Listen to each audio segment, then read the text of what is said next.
Hi Hey guys. guys. Welcome back to the On the DL podcast. I'm Lizeth, I'm Daniella. and I don't know if you guys can tell, but we're at a very special location. yeah, we're obviously not in our usual spot in Daniella's room. We're in a really special location. You want to tell the viewers where we are? Well, we are at our friend Marisol's house.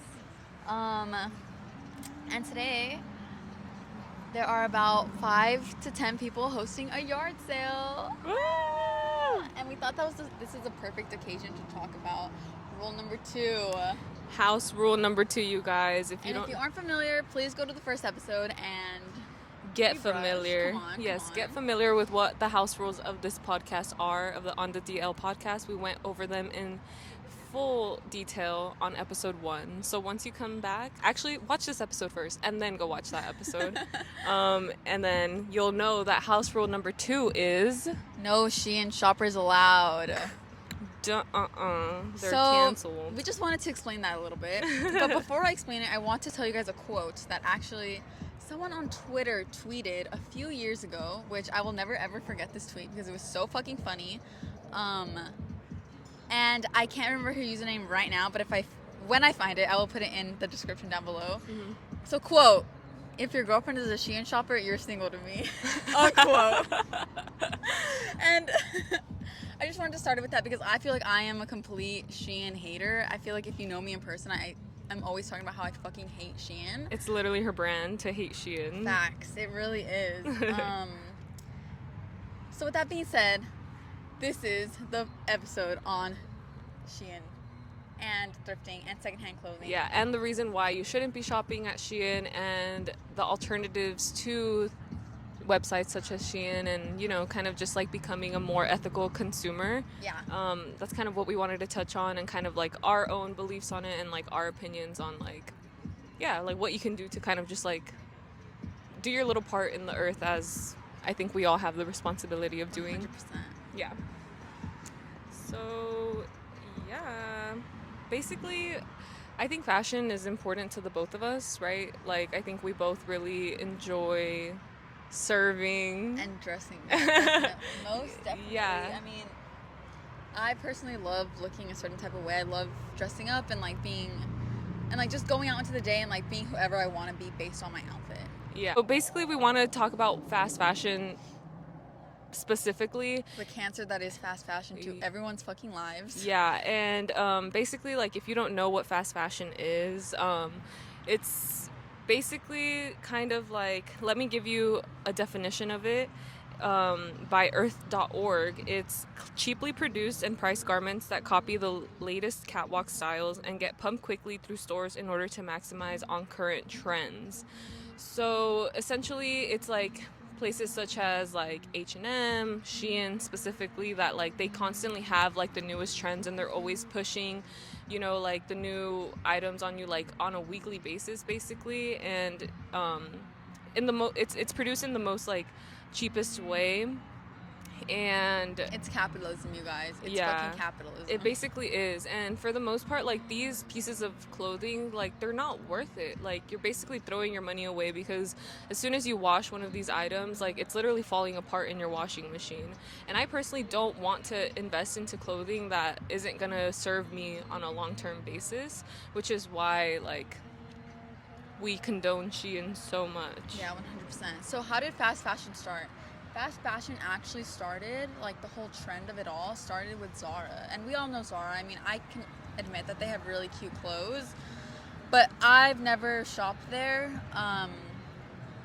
But so basically Zara started in 1975 with its owner being from Spain. And so what they did was they started copying styles off the runway and creating a production cycle of like 3 to 4 months around there.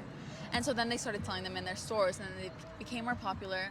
And so after that, we got like Forever 21. Yeah, they basically and, like, paved the Bruce. way. Yeah, they H&M. paved the way. Yeah. And so now, in this day, we have fucking Shein.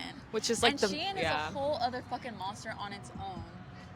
If you think about it, like 2016 was like Fashion Nova, right? Like they were taking Kim Kardashian's look from her fucking Instagram and creating it and like recreating it so that it could be accessible to everyone else, right? But so Fashion Nova used to produce, I think they still produce around 1K or 1,000 styles a week. So they put like 1,000 styles on their website every week. Mm-hmm. But Shein produces 2,000 to 10,000 styles a day. Holy shit. So a day. That's actually something that I had no idea about. Like, I really didn't know that. Like, that's insane. How do they even... Well, basically, they're just copying everything, right? Like, they're not coming up with original design. Definitely, Okay. yeah. Mm-hmm. And so they have, like, AI, which I won't get into because I'm not too educated on it, but they have, like, AI that copies, like, styles from the internet and, like, Instagram and influencers, and, like, they just recreate it on their fucking website and put it on their website. Yeah. And that is so much fucking waste. I honestly can't believe that people buy that much clothes. Yeah. It is actually insane to me, and I can't even fathom that amount of clothes. And the thing about the waste is, like, it's not even just, like, the amount of clothes that, like, falls into the landfills. It's, like, the production of it, like, kind of, like, the contaminated water, the, you know, like, all the microplastics that go into it, because the fabric is, like... Shit. Yeah, it's literally, like, polyester and stuff like that. Horrible. It's composed of literal microplastics. Yeah, definitely. And if you think about it, like, you are literally harming yourself by buying these products and, like, being a consumer of these products. So not only do they have fucking microplastics, but they have forever chemicals that are literally forever on that article of clothing that you can never ever, like, take, that it just cannot be broken down by a, like, spin cycle of your washing machine. Yeah. And that is actually so dangerous because they sell children's clothing. Yeah. Baby clothing, actually. And not only that, but if you think about the people who are making these clothes, they're literally breathing that in and, like, consuming that. And so it's actually really, really horrible. Yeah. And that's just a little bit about the waste. There's, like, so much that goes into it. I think Liz had a really important fact about... Yeah, just, like, the fast fashion industry in general. It's one of the most polluting to the environment in the sense that it produces, like, about 10% of the entire, like, global, like, greenhouse gas emissions through its production, which beats out, like, an industry such as construction, where you can literally see, like, all the waste that is actually being produced, like, when buildings are being, like, demolished and, like, brought back up.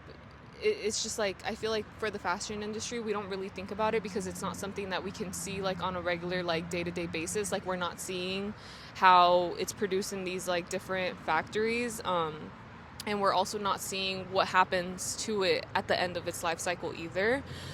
Basically, like, after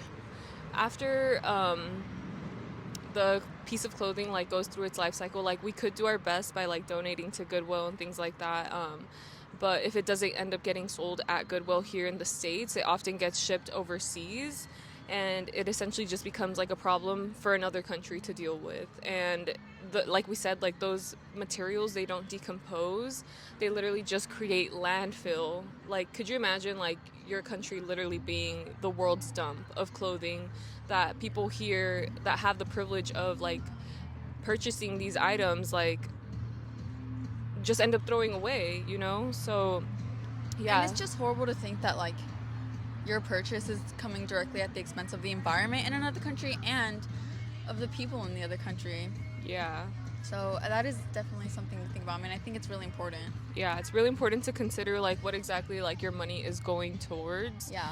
And choosing not to, like, make those purchases, right? And so I think another key point for me is, like, there is a way, I think, like, let's say, like, you are looking for a specific item and, like, you're not able to find it anywhere. Like, I am personally, like, guilty of purchasing off of Temu, not Shein, but Temu, which is, like, another kind of, I guess, like, I don't know if it's considered fast fashion, but they do have, like, really cheap products that, like, come from overseas. Like, let's not... Isn't it like another Amazon? Kind of. It's like a... I don't know if it's Korean, but I know it's Asian for sure. Like, maybe like an Asian Amazon kind of like AliExpress. Okay. I think AliExpress is, like, considered, like, the Asian Amazon.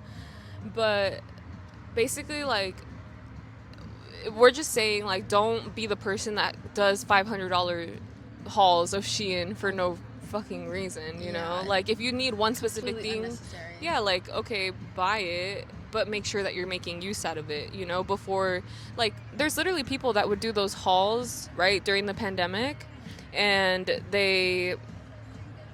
Personally, my least favorite trend of the pandemic, honestly. Yeah. Like, you're not fucking doing anything. You're not going out of, you're not getting out of your fucking house, and you're buying $500 worth of Shein. It's just so irresponsible. And Yeah, and literally, like, it blows my mind that probably the majority of those clothing items have not gotten the wear that they should have, you know, and they just ended up in the thrift stores, because now the thrift stores are literally being infiltrated by Shein items. yeah, It's crazy. it's so fucking disheartening, because like both of us grew up thrifting, and like we grew up thrifting out of necessity, basically. Yeah. And like now I go to the thrift store and like I see Shein everywhere. Oh, And it's horrible. It's like, I think that really speaks on the trend cycle and like what you're being fed to, and it's gross, you guys. It's actually fucking gross. Yeah, so that's exactly why there are no Shein shoppers allowed. Exactly. Consider, But we did yeah. want to offer like other forms of like secondhand Yeah. clothing that we personally love to do. Yeah. One of them is thrifting. We Yeah. love thrifting. But like I said, we literally started thrifting out of necessity. Yeah. But then It literally became a trend to like Yeah. thrifting, which I have my own personal gripe with, but at the same time I'm not that mad about it, because if it's encouraging people to purchase secondhand, then so be it. I You agree know? with that. But I think that thrifting is a great thing. Like, you can get like a really cool personal style from it, because you're not purchasing all the exact same items that everybody and their moms has, you know, because of all the trends that are like circulating like on TikTok and things like that. So yeah, guys, you should definitely go to a thrift store if you've never been to one. yeah, it's so much fun. And like personally, something about thrifting just like scratches a part of my brain that nothing else can. I love digging, and I love like finding things. It's the hunter gatherer in her. It is, It's her gathering. It's her gathering nature as a woman to look through racks of clothing and find the perfect item. And it truly is kind of like a gambler's fallacy, because I kind of feel like, oh god, I cannot stop looking until I find the perfect piece. Yeah. I think at least before, like Mhm. in high school when I would go thrifting, I definitely was like looking through the entire thrift store. Oh, yeah. Building up fucking arm muscle. Those heavy ass racks. Dude, I'm not even gonna lie, you are Pushing, looking like- through it, your arm is getting sore, but it's Yeah. worth it when you find, like, you know, that one piece of treasure that you've been thinking about. Like, you're like, oh, I want this kind of clothes, and then you find it. Yeah, it's just like so rewarding. But now I definitely don't shop as much. I still love going to the thrift store and like just looking through the rack. Sometimes I don't even buy anything, or sometimes I just buy one thing. But like even just looking like kind of gives me just like satisfaction, I Yeah, guess. that's true. I think for me too, like when I first started thrifting, I definitely went ahead and like I looked through every single rack and every single item to make sure that I was getting what I wanted. But I think at the time, like, I didn't have a personal style yet. And I think as I've gotten older, I've definitely like decided what it is that I like and what I don't like, and what I feel like I can get multiple uses out of. Like, I definitely look for those items that like are considered like capsule wardrobe-ish, you know. And if you don't know what a capsule wardrobe is, it's basically like you have like the set number of like staple items that you can basically like mix and match with every single outfit that you might want to create, and it eliminates the need for having an overabundance of clothes, you know? Yeah, definitely. So I think that's definitely like where my personal thrifting like journeys at the moment. But yeah. Yeah, I feel the same. I feel similar. Like I feel like because I don't need any more clothes. I'm over like my overconsumption era. Even though my overconsumption era was like thrifting at an enormous amount, or just like going to the thrift store every week. That was my overconsumption era. But I'm over that, and like I am trying to find my personal style, or like coming closer to a personal style, or like funneling towards it. But yeah, like I said, I literally go to the thrift store like probably less than once a month, and I Yeah. go like, and when I do, I only get like one thing. Yeah, same. I definitely nowadays, like, I don't really go to the thrift store like to go shopping unless I absolutely need something. Like, for example, I got my birthday outfit there. I got it for like $15, and it was like a beautiful like silvery blue dress that I needed like for my party, and I feel it so hit. yeah, and I feel so good about not having spent over hundreds and hundreds of dollars Yeah, for an definitely. outfit that I literally was gonna wear one night, you know? Definitely. I think we also have like Another thing, we have like a big love for yard sales. Yes, Like we that do. is something Dan and I have bonded over for sure. I grew up going to yard sales in Burbank, which is like considered like a very like nice affluent area that Yeah. like usually the people there that are throwing out their stuff, they Good give it out for quality. really cheap and it's very good quality. So that's kind of like where I grew up going yard selling, and then like as I've gotten older, like we found out about this website called Garage Sale Finder. And that's actually what we posted our yard sale on today. Yeah, and there's people actually came from Yup. from that website. So if you guys are looking for yard sales, like you should definitely hit that up. Yeah. But a lot of the times, like people don't just sell clothing; they also sell like furniture and like tools and like other things. Yeah. So it's so useful. Yeah, definitely. And I think Dan and I, like, we've been to yard sales in Pasadena because of this website. And these jeans that I'm wearing, like, they're from there, and they're honestly like some of the best jeans that I have. Like, I feel like I could wear them every single day if I could. But yeah, yard sales, guys. And then I want to actually get into like, once I have like my own house or whatever, like an estate sale. Like I want to get into the big dogs. No. Oh, like you want to go? I want to like start going to estate sales because they definitely sell like more house items. Definitely. You know, because basically I think an estate sale happens when like, let's say somebody passes and they have like no family members like in the state or whatever that can like come and like take all the things out of a house. They sell it, or maybe if like a home goes like under foreclosure or something like that, maybe they sell everything that's in it. I don't really know how it works, but I'm pretty sure that's how it goes. So yeah, I've been to an estate sale before when I was younger, but I have yet to do it like in my adult life. I recently went to one and it was okay. It wasn't like all that. It wasn't like the TikTok estate sales that you see, but like it was okay.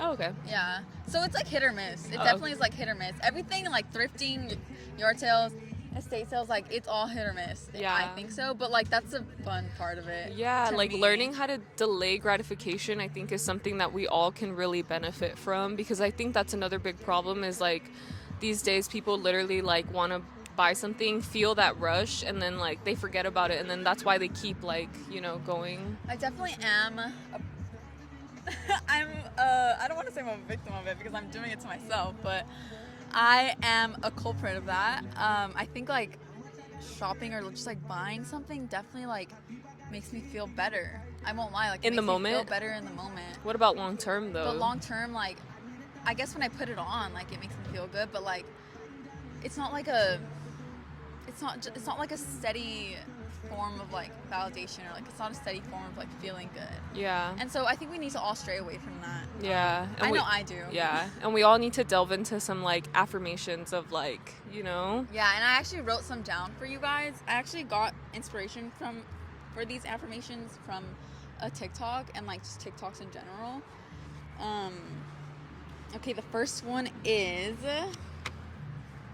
wardrobe satisfaction is a choice. Social media and capitalism makes you believe that you will always need something. And it's true. Capitalism creates a false need. And it's a false need. It literally is. It's not. Yeah. You don't need it. And also, like, if TikTok wasn't so prevalent in our lives, and like maybe social media wasn't so prevalent in our lives, we wouldn't feel that need to like, oh, I need to buy this because this is what's cool right now, you know? Like, we would be more satisfied with the things that we already have, or be more satisfied with us developing our own personal styles, you know? Definitely. Yeah. Because, dude, comparison is literally the thief of joy. And that's something that I feel like I've learned so much in my, like, big age of 25 years old. Yeah, I agree with that. Okay, what's number 2? Number 2 is that nothing will ever spiritually fulfill you. Nothing you buy will ever spiritually fulfill you. Nothing of material will ever fulfill you.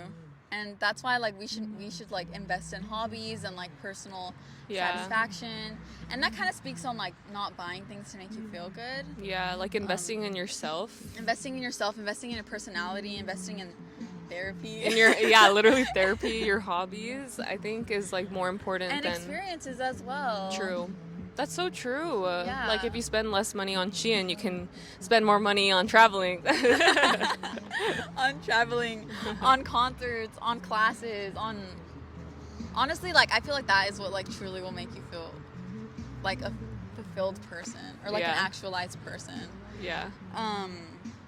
Another one that is kind of basic, but the way you look and the way you dress is less than 10% of who you actually are. And so I think that speaks on like just investing in who you are and like just investing in yourself and your characteristics and like all of what makes you you. So just wasting money on clothes, wasting money on material things, like it doesn't matter. What makes you you is what is important. Okay. Yeah. Was that all the ones that you had, or did you have a couple more? I think that was like my main one. Okay, I have one to add. Oh my god, yes. Okay, it's not really an affirmation, but it's kind of like a reminder to yourself. It's something that I definitely like put into practice for myself. Like again, touching back on like the delaying gratification part, I definitely like if there's something that I really want, let's say it's like this this article of clothing, right? Let's say it's like this cool jacket. Let's say it was this one and I saw it like at the store and it was kind of pricey, whatever, but I only like immediately saw it and I was like, I need it. But I didn't really give it thought and I wasn't like, oh my god, this jacket, like I would get so much use out of. Like a big like rule of thumb that I say is like, if you're still thinking about this item, for example, 3 weeks later from when you initially saw it and you were thinking, oh my god, like I would have already worn it with this, I would have worn it with that. Like you can think of maybe like 3 separate outfits or 3 separate occasions that you would have worn that article of clothing. Then I say you should buy it. But I think to buy something off the bat because you think it's cute, it's like give it some thought, you know, because sometimes what you might think is cute in the store, you bring it home and you're like, what the fuck, like why did I buy this, like I actually don't even like it, you know. Yeah, I agree. So another like little rule that me and Liz have like established for ourselves that we have like told each other, I think since high school, yeah, was like, you know, when you're at the thrift store and you like see something that like is a little too big or like it's just a color that you don't like, and then you're like, oh wait, I think I can dye that, or I think I can like tailor that to fit me.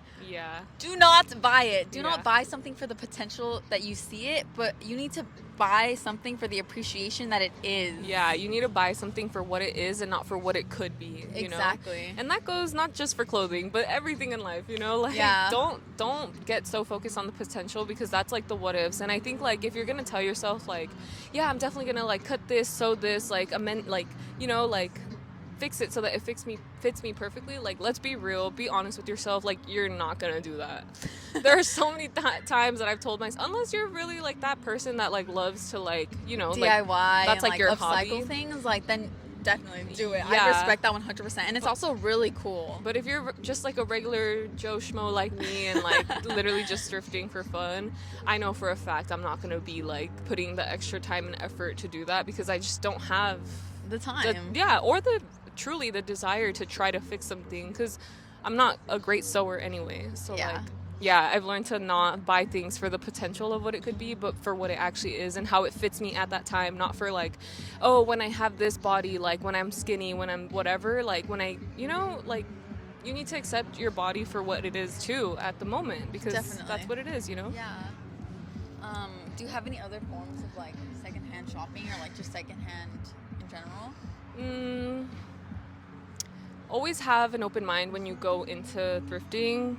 Don't think that every time you go it's going to be a success, but don't let that discourage you. If anything, let that encourage you to come back another time and like seek out the, you know, maybe you are looking for something in specific, and make it be like a fun activity for yourself. But other than that, like just be mindful of your consumption. And definitely. And also just like be looking into like other forms of secondhand shopping, like you said, yard sales, estate sales. Go on Depop if thrifting isn't your thing. Depop is really cool. I personally am not a fan of Depop because I fucking hate paying for shipping at all. So I don't really shop on Depop, but I really respect like Depop people who do, because honestly it is hard work. I've tried selling and it's hard. You have to really commit to that. Yeah. And then also just like make use of your clothing. Like make sure you're wearing it to the fullest extent. Like, and if it rips, it rips. You can use that shirt or piece of fabric as like a cleaning, a cloth or a cleaning rag. Yeah, a cleaning rag. Cut it up into different little squares. Like use it to dust off like any surfaces that you have at home. I also think that too, especially if like let's say you have these old jeans that like get a hole in them, sew them up. Like it's not that difficult to give it a little stitch, you know, and like extend its lifetime, you know, like it's Yeah, I think that's a good one too. What else? What else can we use like old clothing for? Oh, also one thing that I was in like a sustainability club in college, and one thing that we did was like we cut up like cotton shirts, old cotton shirts, and we like sewed them into little like circles and like made them into reusable cotton pads. Oh, really? Yeah, and like I love those because like whenever I'm at home or like whenever I come home from a long night out, I'm like, fuck it, I'm just gonna use my reusable cotton pad and like. Oh, sick! I didn't know that. Yeah, that's so cool. But yeah, you could do that with anything, honestly. Like you could do that with like an old pair of sock or like. Yeah. Just make sure it's cotton. Yeah. Because any other type of fabric could like really damage your skin. Yeah, and don't be afraid to literally rewear your clothes. Yeah. I don't know why 100%. people are so. Actually, I know exactly why people are afraid of that. People are afraid of that because of how much like Instagram has like instilled this like idea in us that like, oh, you already posted an outfit with this shirt. Yeah, you can't do that again. You can't wear that again. No, dude. Like Fuck that. I'm literally a big advocate of like, it's my fucking clothes. Like I will be a cartoon character if I fucking feel like it. I will rewear the same outfit. I don't care. Like 2024 is a year of outfit repeating. You know, like I don't understand the shame behind that at all. You're like, cool if you love your clothes and love them enough to rewear them as many times as you want. Yep. So yeah, wear your clothes, wear it proudly, rewear it multiple times until it literally falls apart. And then do your part, do a yard sale with your friends, take it to Goodwill. Or even just do a clothing swap too. Because like at clothing swaps, you don't have to really buy anything. You could just give clothes to other people and you could take as much as you want too. Yeah, and that's low-key what's probably going to happen at the end of this. Yeah. But yeah. But yeah, that was really great. Should we get into our questions? Yeah, if you guys have anything to input on like, you know, secondhand everything, like leave us a comment down below. But for now, we're just gonna get into should we start with Would you rather? Our would you rather? Liz has a great question that is so topical. Okay, like based on like what we were talking about, I just wanted to pose the question of like, would you rather always have like a new outfit but like it is stained, like it's dirty?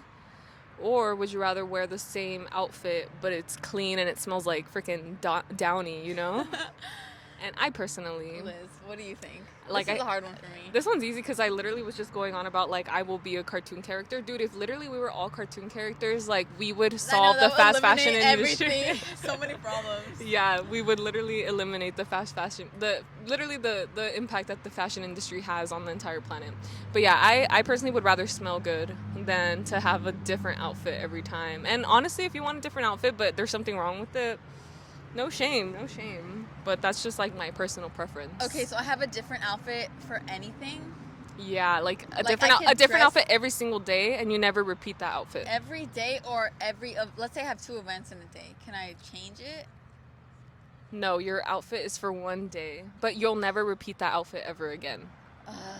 Okay, I'm gonna say one sick ass outfit for my entire life. That's clean. No way. I know. But You guys, you said it was a daily thing, so I'm like, okay, that changes things. Okay. I was gonna say have a dirty outfit and change it every day, but that changes things. That Okay. changes things. Like at least if I could wear different things to different events. you would be okay. Like, let's say you had like a gala to show up to. You have a new outfit, but it has like a stain on it. Well, I could like wear. You could layer up. I could cover layer up. But that layer that you put over it also has a stain on it. Then I could layer it again. Hopefully people don't notice. I could see both sides. Yeah. I personally would rather be a cartoon character. Let me know what you guys think in the comments below. I'm curious to know. Are you following rule number 2 of being a Shein shopper? No, I'm just kidding. Or are you... That's low-key basically what like Shein is that you can only wear like once or twice and then it falls apart. No, literally. And remember you said that you had gotten some dress from... Oh my god, I didn't say that, but I didn't say it in this episode, but the only time because I actually own a Shein dress, but I've never, like, I didn't buy it from the website. I got it from the thrift store, but I couldn't tell that it was Shein at the time until, like, I got home and I washed it, and then I saw there was, like, a tag at the bottom. It wasn't even, like, at the top of the dress. It was, like, at the bottom.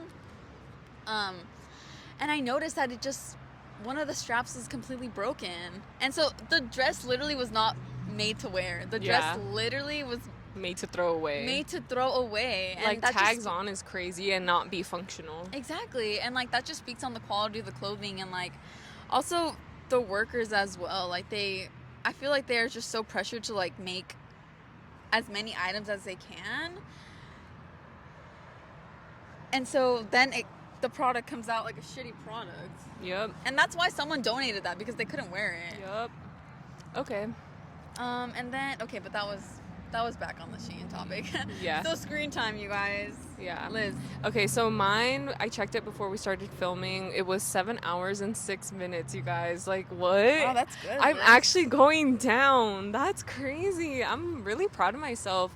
Honestly, for example, yesterday I did spend some time disconnected from my phone because I do feel like I spend way too much time on it. Like, this past week I'd been feeling really dizzy, and I don't know if it was like a PMS symptom or what, but I felt like every time I was looking at my phone, like I felt like my eyes were going like crossed, and I felt really dizzy. So I felt like maybe I just was spending way too much time, because I do work 8 hours in front of a computer screen, so on top of that to like be on my phone too, it's just like way too much. So yesterday after work, I basically stayed off my phone the entire time. I played outside like with my little cousin. I like did my mom and my aunt's eyebrows, and then like I talked to my mom for a few hours, and then I went to sleep basically like I wasn't on my phone, and I was pretty proud of that. So I think that's why my screen time is not that high right now. My screen time is also lower, 23% down from last week. Damn. 3 hours and 9 minutes. Everyone, can we get a round of applause? With my highest day being on Sunday, March 3rd, 5 hours and 11 minutes. But I don't remember what I did the night before. Probably because I was just rotting. Yeah, sometimes you do need that, but I'm a rotter. yeah. And then lastly, our only shout out of the day is Dylan Moreno 05380. He commented saying green eggs, potatoes, ham, and cheese. No, he said something about a cheeseburger. I was so confused by that comment. So thank you so much for commenting. We appreciate you so much. And if you guys have any opinions on Shein, obviously there was a lot to touch on that we didn't touch on. Yeah. I literally have like certain points in my head that I'm thinking of right now that we could have touched on. But if you Yeah. want to touch on anything in the comments, please do. We welcome any type of discussion, any type of like opinions. Even if you disagree with us, like please comment down below. Yeah. Thank you guys so much for tuning in to this episode of On the DL podcast. Again, I am Lizeth. And I'm Daniella. That is Daniella. And if you want to catch up with us more, like if you want more of us, check the bottom description. And you can find the links to our personal YouTube channels. But yeah, thank you guys so much for watching. Next week, tune in next week. We'll be giving you guys some more advice, but personal advice that you're going to reach in to ask us, and potentially a special guest.